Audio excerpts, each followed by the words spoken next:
दोस्तों क्या हो जब आपको एक मौका मिले कि आपके एक बटन दबाने से पूरी दुनिया में जितने भी लोग हैं सारे गायब हो जाएंगे और यह पूरी दुनिया आपकी हो जाएगी, तो क्या आप उस बटन को दबाएंगे? यह एक science fiction comedy web series है जिसका नाम the last man on earth है। कहानी की शुरुआत एक रहस्यमय वायरस से होती है। फिल मिलर पृथ्वी में आखिरी बचा हुआ इंसान है जो कि एक बस को लेकर पूरे अमेरिका में घूमता है ताकि उसे कोई जिंदा इंसान मिल जाए।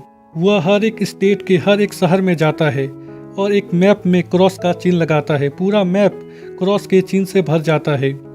वह हर एक जगह से कीमती सामान और पेंटिंग को चुरा लेता है और जब उसे कोई इंसान नहीं मिलता तो वह अपने शहर टेक्सन लौटने का फैसला करता है और आखिरी प्रयास के रूप में वह हर बोर्ड में अलाइव इन टेक्सन लिखता है ताकि कोई इंसान उसके संदेश को पढ़कर उसे ढूंढता हुआ टेक्सन आ सके।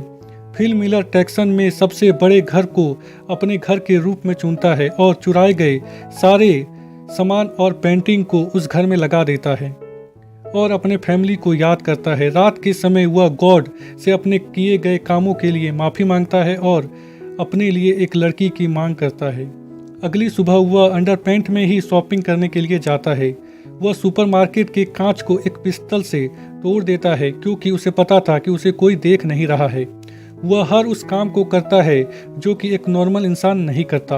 वह सुपरमार्केट के अंदर एक बहुत बड़े कैन के डिब्बे को गिरा देता है और महंगी महंगी शराब और बहुत सारा अडल्ट मूवी अपने साथ अपने घर ले आता है। वह कुछ ही दिनों में इंसानी रहन सहन और शिष्टाचार को पूरी तरह से भूल गया था। वह अपने अकेलेपन को दूर करने के लिए गलियों में गेंदबाजी, लैंप लाइट को बॉलिंग पिन की तरह यूज करना या फिर लग्जरीज कार को आपस में टकराना, इस तरह का पागलपन उसे अपने अकेलेपन से निपटने में मदद करता था। वह अपने जन्मदिन को अकेले ही मनाता है और अपने फैमिली वालों को याद करता है कि वह किस तरह अपने फैमिली वालों के साथ बर्थडे मनाता था और उसे सेलिब्रेट करता था। उसके अकेलेपन को दूर करने के लिए उसके साथ कोई नहीं था। वह हर रात भगवान से अपने लिए एक लड़की को मांगता था। इसी तरह 5 महीने का समय बीत जाता है। फिल मिलर के पूरे घर में प्लास्टिक और कूड़े कचरे का ढेर लग जाता है जिसे साफ करने में ना उसकी कोई दिलचस्पी थी और ना ही उसे लग रहा था कि इसे साफ करने में कोई फायदा है। शराब में वह नहाता था और उसी को पीने लगता था, बिल्कुल एक बच्चे की तरह। वह एक स्विमिंग पूल की लकड़ी को काटकर बाथरूम की तरह यूज करने लगा था और बॉल में फेस बनाकर उनसे बातें करने लगा था। रात के समय वह एक लड़की के स्टैचू को घूरता रहता था और हर समय लड़की और सेक्स के बारे में सोचता रहता था। वह उस स्टैचू को किस करता है पर उसका हाथ टूट जाता है और इसी के साथ फिल मिलर का दिल भी टूट गया था।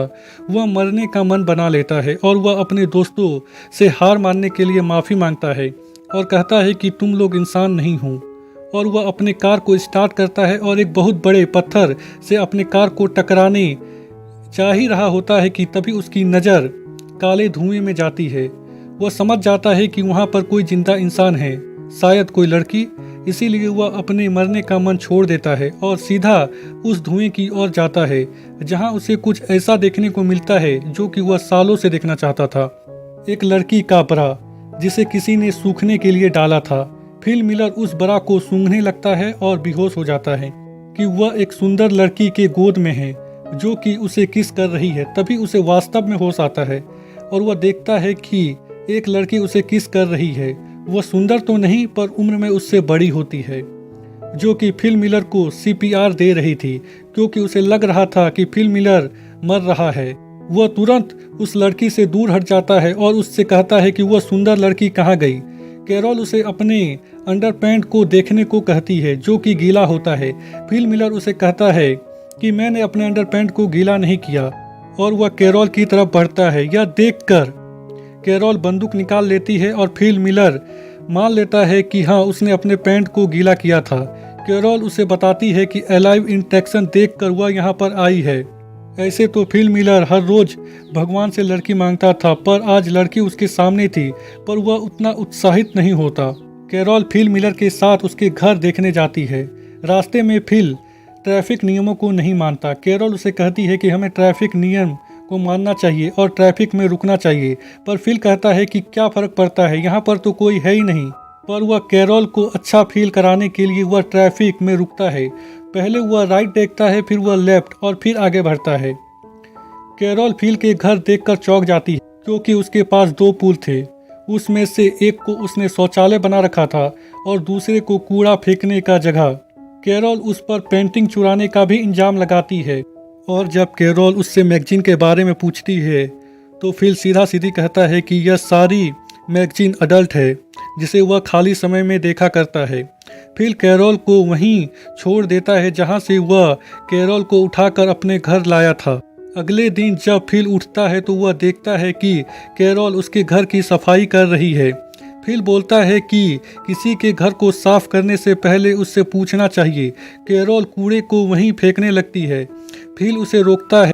ये लोग सुपरमार्केट जाते हैं जहां कैरोल उसे बोलती है कि हैंडीक्राफ्ट के पार्किंग स्थल में गाड़ी पार्क मत करो, पर फिल बोलता है कि क्या फ़र्क पड़ता है कि हम कहीं भी गाड़ी पार्क करें, इस पूरी दुनिया में हम दोनों ही बचे हैं, यह पूरी दुनिया खाली है और मैं कहीं भी गाड़ी पार्क करूं, क्या फ़र्क पड़ता है।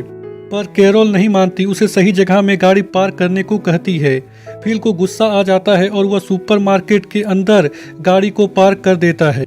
रात के समय फिल अपने बॉयफ्रेंड के पास जाता है और कैरोल की शिकायत करता है। अगले दिन जब कैरोल उसके पास के घर में रहने आती है तो फिल उसे रोकने की कोशिश करता है और जब कैरोल नहीं रुकती तो फिल अपने पैंट को खोल देता है ताकि कैरोल उसे असभ्य इंसान समझकर वहां से चली जाए। पर कैरोल उससे बात करने लगती है। फिल उसे रुकने को कहता है और जब कैरोल नहीं रुकती तो फिल अपने पैंट को पहन लेता है। कैरोल को लग रहा था कि भगवान ने उसे और फिल को इस दुनिया को चलाने के लिए चुना है, पर फिल कहता है कि तुम इस दुनिया में अगर आखिरी औरत भी बची तो मैं तुम्हारे साथ सेक्स नहीं करूंगा, और वहां से चला जाता है। कैरोल फिल के पास जाती है। वह टॉयलेट कर रहा होता है। कैरोल फिल से उसके बगीचे में पानी लाने के लिए मदद मांगती है ताकि वह फ्रेश और ताजे वेजिटेबल उगा सके, पर फिल मना कर देता है तो कैरोल उसके सामने ताजे टमाटर खाकर उसे चिढ़ाने लगती है ताकि फिल उसकी मदद करे, पर फिल उसकी मदद नहीं करता। रात में फिल उसके बगीचे में जाकर सारे टमाटर को खा लेता है और जब अगले दिन कैरोल उसके घर जाती है तो वह देखती है कि फिल के पूरे कपड़े में टमाटर लगा हुआ है, पर फिल साफ साफ मना कर देता है कि उसने टमाटर नहीं खाई। फिल देखता है कि पानी लाने की कोशिश करने में कैरोल के पैर में चोट लग गई है। अगले दिन फिल देखता है कि कैरोल उसी की तरह पूल में लकड़ी का बोर्ड लगाकर उसे टॉयलेट में बदल रही थी। कैरोल फिल से कहती है कि तुम सही थे, हमें भगवान ने इस दुनिया को चलाने के लिए नहीं चुना है। जब हम पानी को अपने घर तक नहीं ला सकते तो हम इस दुनिया को क्या चलाएंगे। यह बात फिल के दिल में लगती है और वह शहर के टैंकी से कैरोल के घर तक पानी लाने का व्यवस्था कर देता है। कैरोल यह देखकर बहुत ही खुश होती है और उसे रात के डिनर के लिए इनवाइट करती है जहां ये लोग ताजे सब्जी से बने डिनर का लुत्फ उठाते हैं। कैरोल फिल से कहती है कि तुमने मुझे अपना पैंट उतार कर दिखाया, शायद भगवान चाहता है कि हम इस दुनिया को आगे बढ़ाएं। फिल भी कैरोल के साथ सेक्स करने को तैयार हो जाता है, पर कैरोल शादी से पहले सेक्स नहीं करना चाहती थी। फिल कहता है कि क्या फर्क पड़ता है, यहाँ तो कोई देखने के लिए भी नहीं है। कैरोल शादी से पहले सेक्स करने को तैयार नहीं होती। वह बोलती है कि बिना शादी के वह बच्चे पैदा नहीं करेगी। फिल उसकी बात मान लेता है और उसे प्रपोज करता है शादी करने के लिए। कैरोल भी मान जाती है। फिल अपने घर चला आता है और यह एपिसोड यहीं पर ख़त्म हो जाती है।